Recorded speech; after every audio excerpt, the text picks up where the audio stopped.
My name is Adrian Hopkins. I'm an ophthalmologist, but also with a diploma in tropical medicine, and I've worked in filarial diseases, mostly in Africa. Latterly, I was director of the Mectizan donation program, or ivermectin donation program, which is one of the medicines used in lymphatic filariasis. I worked in ophthalmology in Africa, in many countries, but particularly in the Congo and in the Central African Republic, where river blindness is one of the major causes of blindness. And the treatment for, or the preventive treatment for river blindness, we use the same medicine that we use in lymphatic filariasis. We use mass drug administration. So we make a diagnosis not of an individual, but of a community. And if the community level of infection is high, we treat everyone in that community. This was a program that actually started 10 years before the lymphatic filariasis program.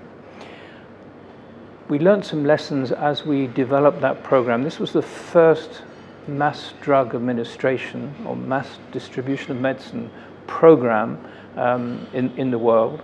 And we learned quite a few lessons working on that. One was, how do we make this community diagnosis? How do we map out the disease? How do we decide the levels of treatment? How do we integrate this as well into primary health care? How do we do the monitoring and evaluation? So those were all very useful experiences we had. We're still continuing to learn, but they were very useful experiences as we came into the lymphatic filariasis world, where actually now sometimes we're using the same drug because patients are affected with two diseases at the time. So we're able to use ivermectin to cover both those diseases.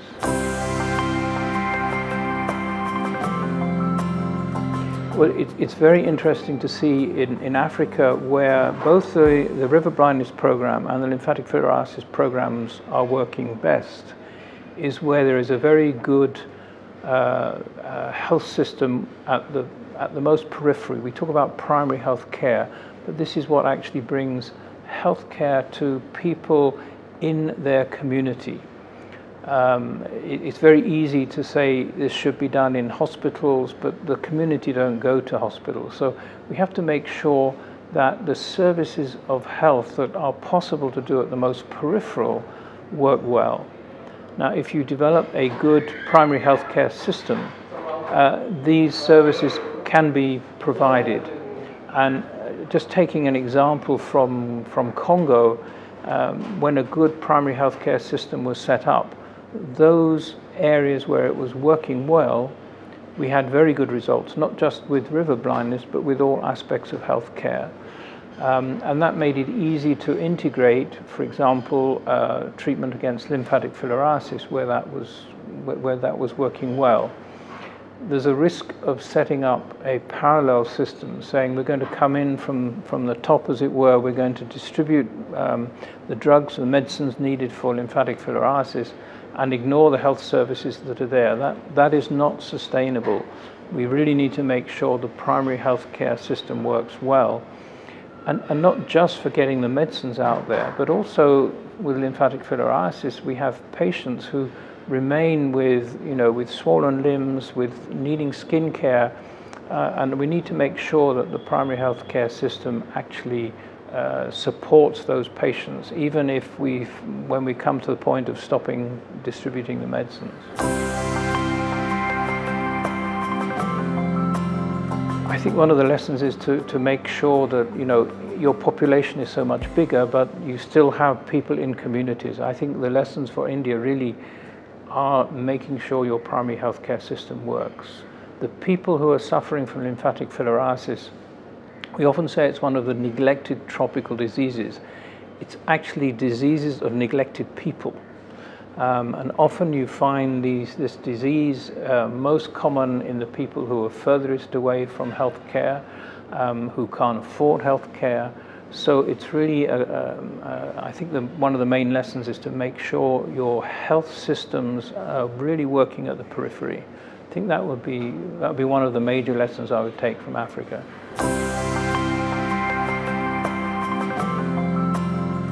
I think one of the problems, particularly particularly with diseases like lymphatic filariasis, is that they affect some of the poorest population, as I've said, and often more remote.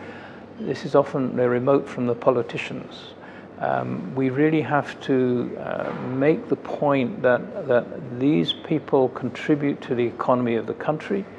They help produce the food, and they are an important part of the community. And if they are disabled because of symptoms or because of disability, this is actually poor for the community. So our advocacy really needs to be aimed both within the country as well as outside the country. But within the country, we need to be looking at domestic funding. We need to make sure that it's high on the priority within the Ministry of Health.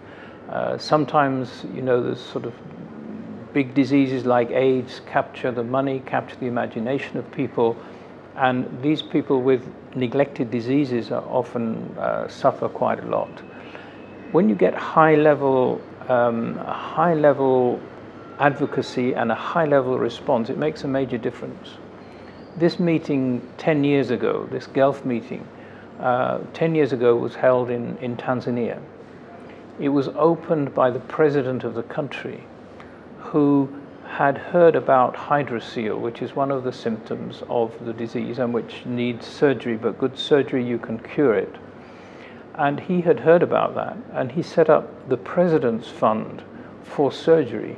And that had a tremendous impact, because if the president of the country is talking about hydrocele surgery, people stand up and listen, and they put money in it, and they start implementing the program.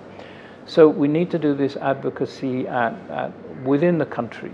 A lot of what we're doing, we don't need major resources from outside. We need decisions made within ministries of health, within states, within health districts, or I can't remember what you call them here, blocks I think you call them.